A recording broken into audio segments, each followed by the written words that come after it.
What's up, everybody? Coach Daisha here, bringing you this week's hot topic. I love talking about this one. It really speaks to my sports medicine background, and I kind of consider myself the queen of modifications. And modifications are an important aspect of the exercise journey for anybody with osteopenia or osteoporosis. Not all exercises are created equal. And even though you may see somebody doing a particular move, it may not be applicable to you. However, how can you still build strength in all the areas of your body without hurting yourself or without making any existing injuries or conditions worse? Well, that's where modifications come into play. And I want to give you 4 different ways today that you can modify any type of exercise routine or movement to work for your body. So let's get started. So, the first option that I always give people when it comes to modifying any movement is to simply decrease your range of motion. So, I'm going to use a simple squat as our example today. Most people think of a squat as something where you've got to bend the knees and you've got to get as deep as you can with your booty as low as you can towards the floor. Now, unless you're a toddler, most of us can't get our booty to actually touch the floor, but to each their own. Maybe you're somebody who can still get into a deep squat. But what you need to understand is that as long as you are using proper form and technique, you are still working the exact same muscle groups in a squat, even if you decrease your range of motion. So if I turn to the side here, I've got my feet directly underneath my hips. I unlock my knees. I push my hips back as my knees bend. Let's see how deep I can get. I can get to about right here before I start to feel some pain in my hips. So there, I'm going to use that as my hallmark. So if I don't want to go that deep, but I still want to work the same muscle groups, what can I do? Simply decrease your range of motion, which in this case means go into a less deep squat. So I'm still going to use the same form and technique. I'm going to unlock the knees. I'm going to start with the hips shifting back as I bend my knees. I can still see my toes here. But look, I don't go as deep. I'm still in a squat position, right? And I'm still going to use my glutes and my hamstrings to stand me back up out of that position. All right. Exact same movement, working the exact same muscle groups, but I honor the fact that maybe going deeper is going to cause pain in an area, and I don't want that. I want you to keep in mind any type of exercise that you do should be pain free. Now, is it going to be challenging? Yes. A squat is a very challenging move. And I feel that challenge or that discomfort in my muscles as I do it, but it's not painful. So start to recognize the difference between those two when you modify your movements. So that's number one, decrease range of motion. The next tip is to decrease the weight that you're using. So I don't have any dumbbells with me right now, and that's perfectly fine because you're going to understand what I'm talking about here. A lot of times when we get into a new exercise routine, we see other people using weights to do that movement. And so we assume we need to use those weights as well. But if those weights are causing us pain in certain joints, then the first thing we need to do is to decrease those weights to get rid of them completely and to do that movement body weight only. This is especially true for the lower body. Your lower body is already lifting your entire body weight to do that movement. So you probably don't need to add a lot of weight there anyway. So make sure that you're starting incrementally, starting off slow, body weight only, and then you can start to increase weight from there. Lunges are a perfect example of this. Doing a lunge without any weights is perfectly doable and challenging. You don't need the weights to do them, okay? You just need the proper form and technique, right? So once again, my feet directly underneath my hips. I'm going to pretend like I'm on railroad tracks. I'm going to take this front leg, step it back, my toe down, my heel off the ground. I'm going to bend both knees as I lower my hips, upper body stays tall. I'm going to straighten the knees and then come back to my starting position. That movement right there, that reverse lunge movement is plenty challenging without the weight. I've had so many people who contact me and say, right when I added the weight to those lunges, it just really hurt my knees or my hips, etc. Well, that's because those muscles around those areas might not be strong enough to handle the weight yet. So get rid of the weight, do the movement body weight only for a few weeks, right? until it starts to feel very easy. And then once again, you're going to add weight simply, right? We're going to add weight from the smallest amount we can possibly add and then go up from there. We don't necessarily want to add 20-pound dumbbells in each hand to a reverse lunge simply because we're ready to add weight. Why don't we start with maybe 5-pound dumbbells in each hand instead? That is an addition of 10 pounds of body weight to that particular move. So that's going to be challenging in and of itself.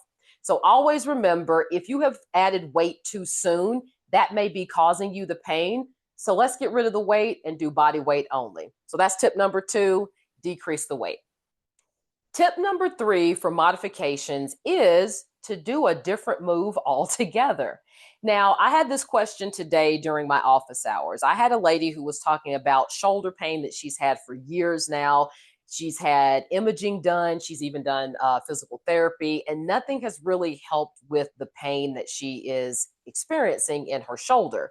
And there are certain movements, especially when it comes to exercise, that she can't do right now. So she can't do overhead press, she can't do push-ups, etc. All right.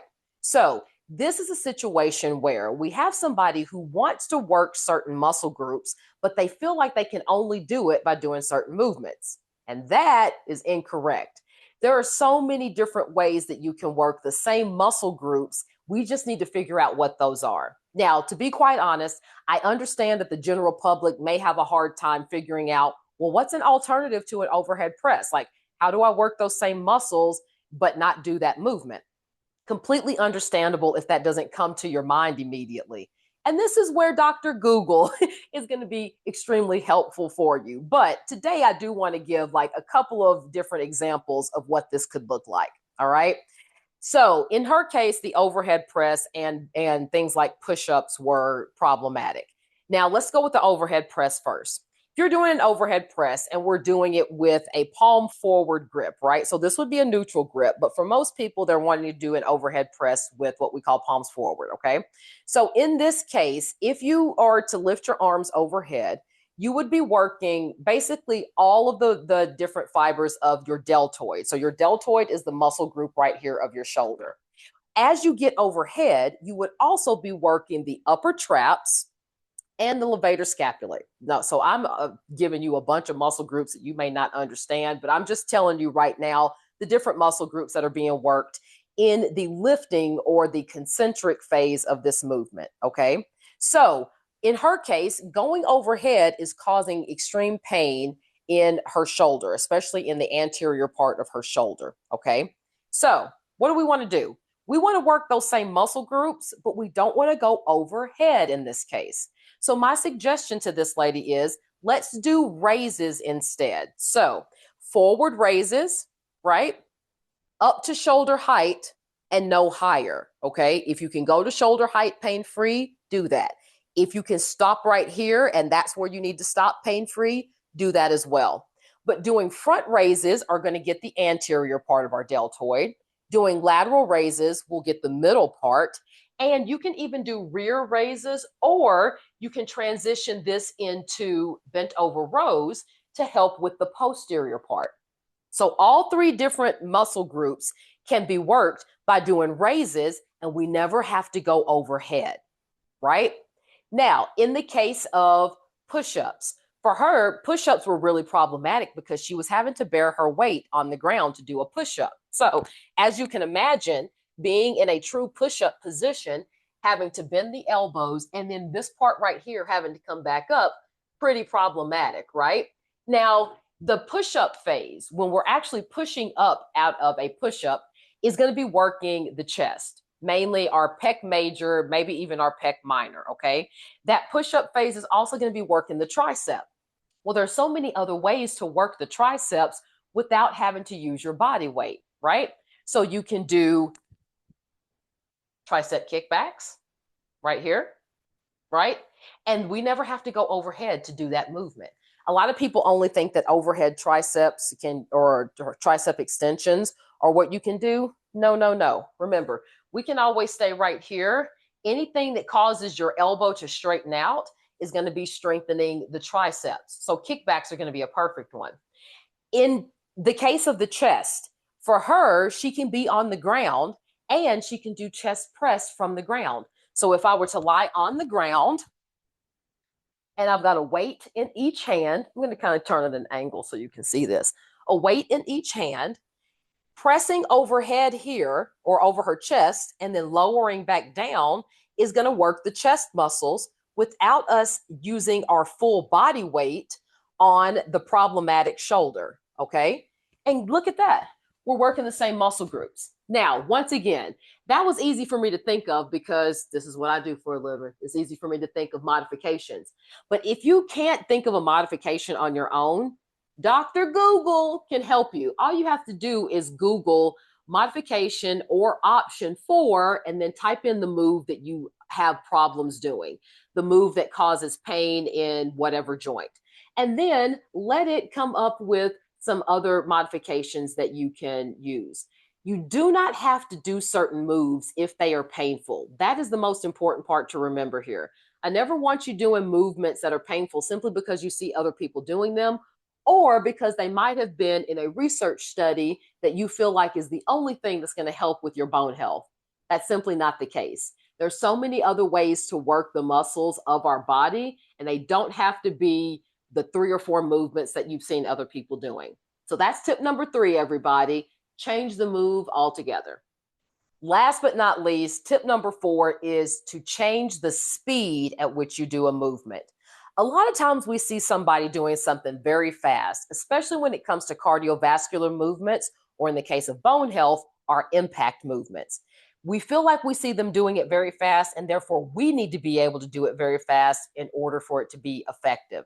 Simply not the case. If you need to slow down a move in order to A, keep proper form and technique, and B, decrease your pain, then that's exactly what I want you to do. So let's just take our simple heel drops, for example. If you see somebody doing heel drops and they're going very, very fast in their heel drops, right? But you try it at that same speed and you notice a lot of pain happening either at the knees, the low back, etc. Simply try that same movement at a slower pace. So maybe you lift up and you drop down, and then you give yourself maybe a 2 or 3 second break before you do it again. Then you get to reassess. How does my body feel when I slow that down? Another one, let's say you're doing pogo jumps. So you're jumping in place. You see somebody going very, very fast. You know you can do the pogo jumps, but you just can't go that fast in it without it bothering some joint. Well, guess what? Do the same jump, but just slow it down. This can be done for any type of movement. So not just the impact movements that I just demonstrated. This can also be true for strength training movements as well, okay? Always remember that seeing somebody else do something, there's a really good chance that that's not the first time they've done it, and that's probably why they can do it at the speed that they're doing it. You always do something at the speed that honors form and technique first and keeps you pain-free in the motion the entire time.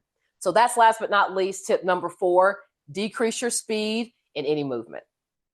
And that's it for this week's Hot Topic. I hope that was helpful, and I will see you next week.